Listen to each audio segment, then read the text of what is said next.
प्राचीन काळाचे 5वें सातोळे सोनवार जुवावा प्रमाणे जेजू क्रिस्ताचे शुभ वर्तमान अध्याय 11 ओळी 45 ते 56. जेजून केल्ले ते पळोवन मारियाशी आयलोल्या जुदेवांतल्या जायत्या जाणांनी ताचेर विस्वास ठेवलो. पण तांचे भितरल्या कांय जाणांनी फारिजेवाशी वचून जेजून केल्ले ते तांकां कळयले. म्हणटोच परम याज्ञिकांनी आनी फारिजेवांनी आपली सभा भरली. ताणें म्हटलें, हो मनीस जायत्यो खुणा करून दाखयता आनी आमी कितें करता? आमी ताका असो सोडलो जाल्यार सगळो लोक ताचेर विस्वास दवरतलो आनी रोमी अधिकारी येवन आमच्या देव मंदिराचो आनी आमचे पोरजेचो भस्म करतले. तांचे मदलो एकलो कायफास नांवाचो त्या वर्साचो परम याज्ञीक आसलो. ताणें तांकां म्हटलें, तुमी कांय समजनात.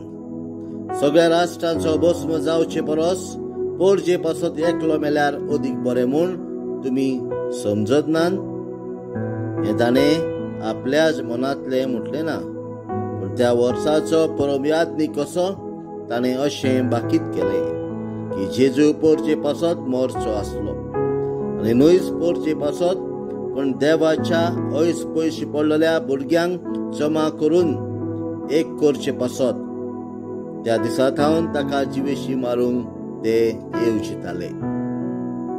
देखून जेजू सुदैवामध्ये उक्तेपणी भोवना जालो, पूण थंयसरलो भायर सरून अरण्या लागीं आसलेल्या प्रांतान एफ्रायम नांवाच्या शारांत गेलो आनी थंय आपल्या शिसां बरोबर रावलो. सुदैवांची पासकांची परब लागीं पावलोली. आपली शुद्धी करूंक जायतो लोक गांवां थावन जेरुजाल्याक गेलो. ती जेजूक सोदताली आनी देव मंदिरान एकामेकाक म्हणटाली, तुमकां कितें दिसता? तो परबेक येतलो की ना? जेजू क्रिस्ताचे शुभ वर्तमान. वाखांडी तुका क्रिस्ता.